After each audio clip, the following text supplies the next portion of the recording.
I'm going to demonstrate how I installed myself a diesel heater in a 2007 Dodge Sprinter made by Mercedes. It has a diesel engine, and I come from the existing fuel tank to fuel the diesel heater.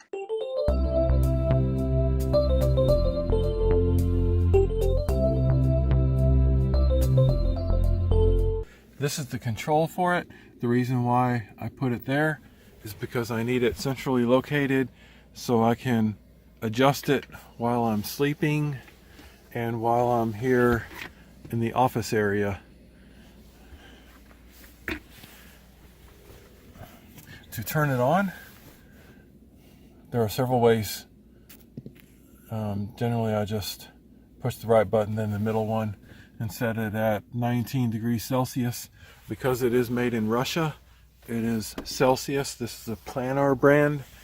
It's mounted down here by the refrigerator. I have these red strips in front of it to let me know don't set anything in front. The reason I have it there, it's kind of out of the way. This is crap space here. You can't do much with it. And I know it's close to the fridge, but that doesn't really affect the efficiency of the refrigerator since it's blowing straight forward and it's a modern insulated refrigerator. What else do you need to know? Usually run it at night because that's usually when it's the coldest, of course, at night. So how long does it take to turn on? I think I just turned it off actually. Let's put it on 23. That's a pretty warm setting. So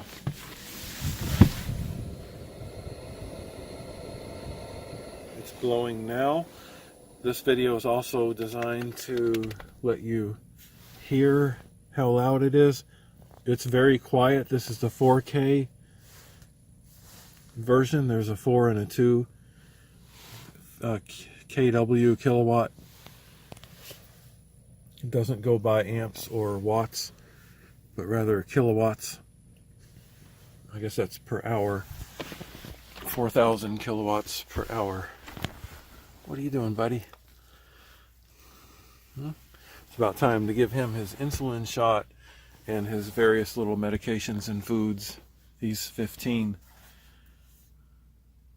So it's kind of quiet right now because it's cycling some diesel fuel that's tapped into the existing diesel fuel tank. Always cleaning something in here. Okay, so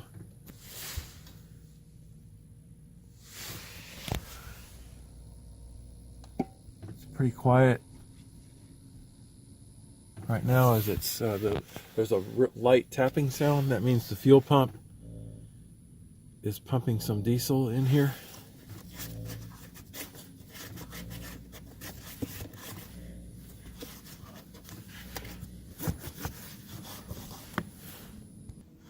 And so I put out his food for him. He was acting pretty hungry. He only gets fed twice a day. I also have this is an expensive electric heater. When I'm connected to shore power, so I don't use my diesel fuel.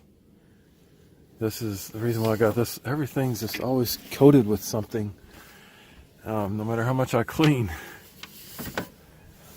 The reason I got this Dyson is because it distributes heat pretty evenly, and it's a comfortable heat versus other electric heaters, and it has a built-in HEPA filter.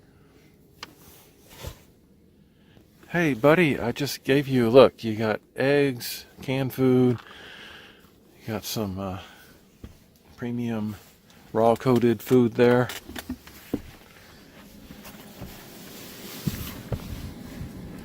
Okay, it's running right now. That's pretty quiet.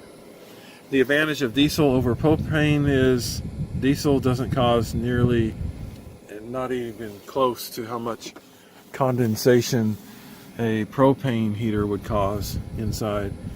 The only condensation I get is on the front and a little bit of the side windows in the cab, despite having this separating curtain here.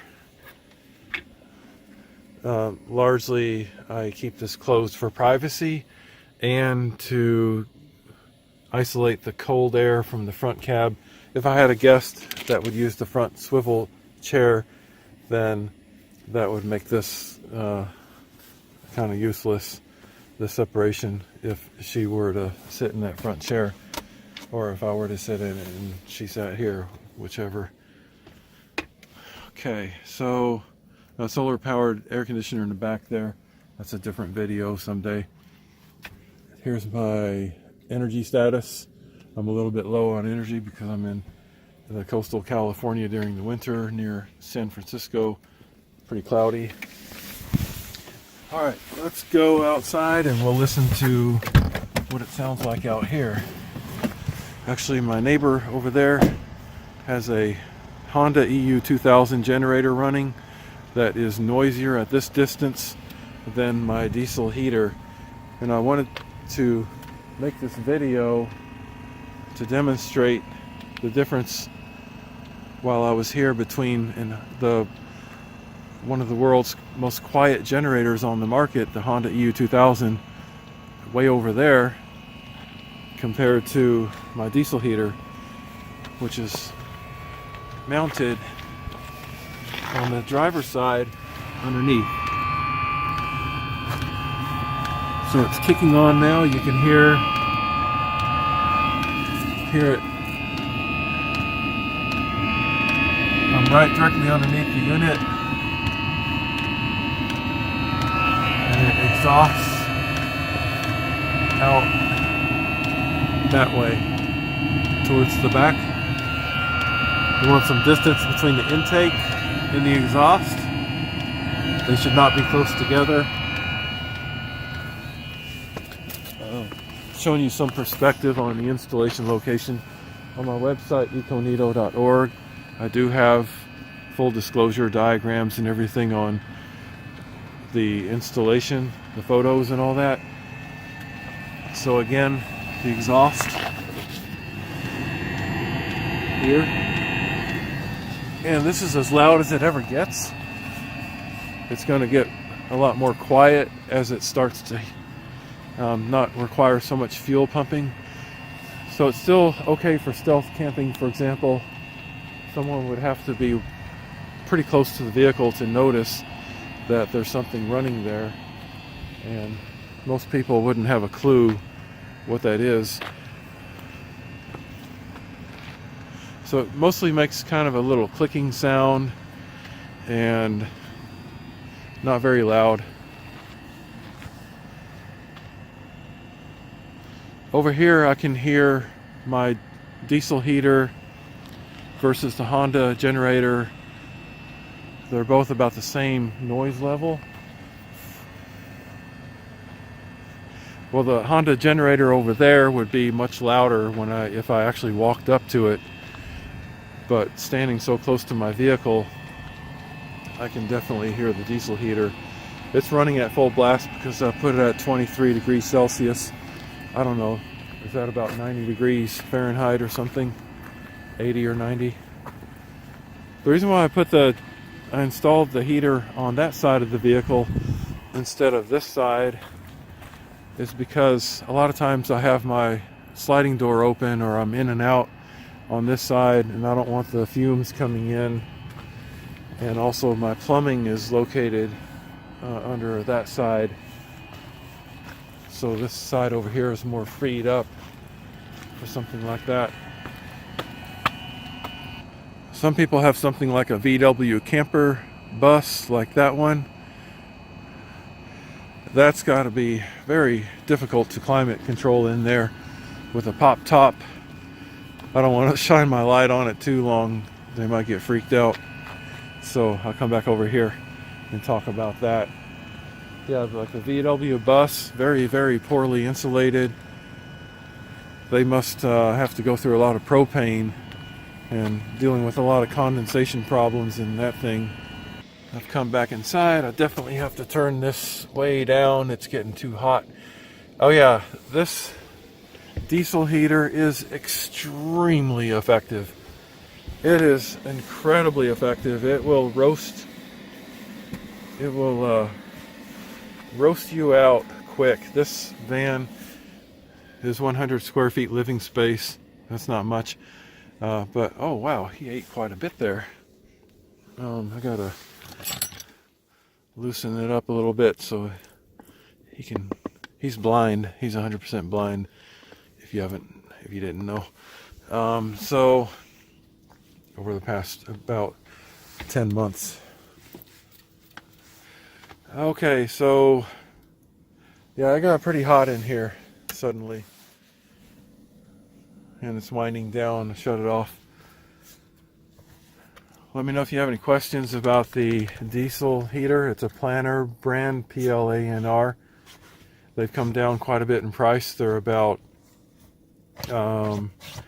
maybe $300 now, and I paid about twice that much a few years ago. Primarily, you can buy them on eBay, possibly Amazon. The name brand ones are going to be substantially more expensive, and I'm not aware of them working any better.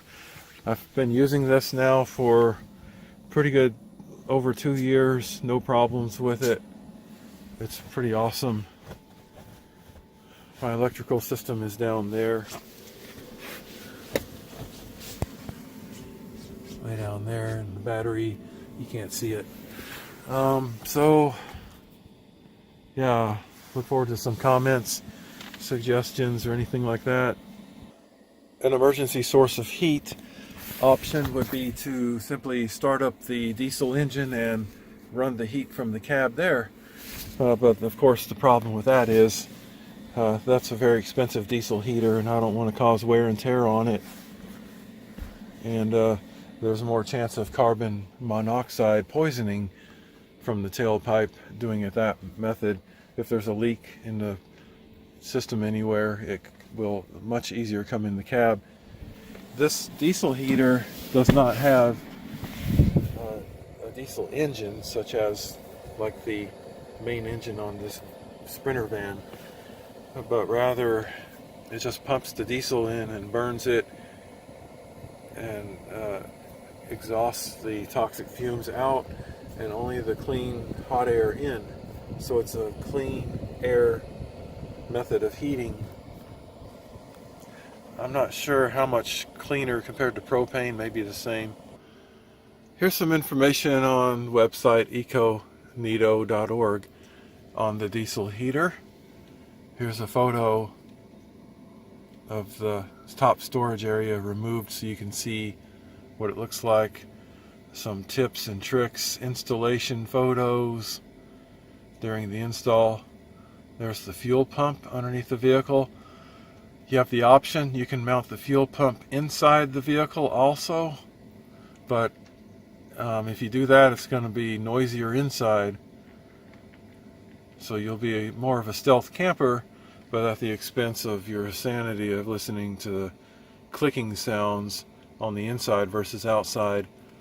If you don't tap into the existing fuel tank like I did there, then you can also install a small diesel tank inside or outside the vehicle to pump the diesel. And but I like tapping into the existing fuel tank for convenience, not having to fill a separate tank, and I can run the heater for a very long time without worrying about the fuel level.